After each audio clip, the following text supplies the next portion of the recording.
यहाँ का शासक बन जाता था। परंतु राजभर शासकों का शासन मझौली राज पर समय समय पर उतार चढ़ाव के साथ ज्यादा समय तक रहा है। सर्वप्रथम इस क्षेत्र के कुषाण शासकों को संदेह खदेड़ कर दूसरी सदी के नागरिक शिवो वर्तमान राजभर ने यहाँ शासन किया।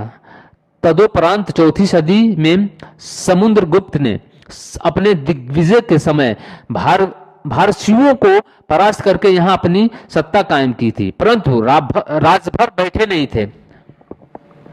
मौका पाकर पुनः राजभरों ने मझौली पर कब्जा कर लिया। 8वीं सदी में राजभर शासक शिव बिलास को हराकर राज विशेषण ने अपनी सत्ता कायम की। इस राजभरों को अपना राज्य चले जाने का मलाल कभी नहीं हुआ। कई दशकों बाद राजभरों ने संगठित होकर यहाँ के राजा को परास्त करके इस राज्य पर पुनः कब्जा कर लिया।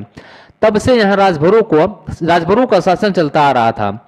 10वीं 12वीं सदी के प्रारंभ में यहाँ पर राजभर शासक शिवशरण यहाँ के राजा हुए। उन्होंने अपनी सैन्य शक्ति के बल पर अपने राज्य का विस्तार किया। अवध प्रांत में 12वीं सदी में जब जगह जगह मुस्लिम शासकों का शासन हुआ तो मुस्लिम शासकों ने सत्ता संघर्ष में राजभरों के कत्लेआम की घोषणा की। उस समय कुछ राजभर जान बचाने के लिए भागकर जंगलों का शरण लिए तो कुछ ने देश छोड़कर अन्य देशों का पलायन कर लिया। राजभरों की शक्ति कमजोर पड़ती गई।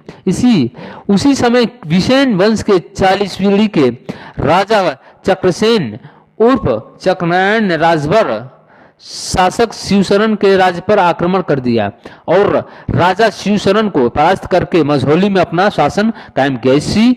इसी इतिहासकार देवी सिंह मांडवा ने राजा चक्रनारायण का भगगदा पर सत्ता वापस करने की घटना के इस प्रकार उल्लेख किया। कृपया अवलोकन करें। और आगे लिखते हैं।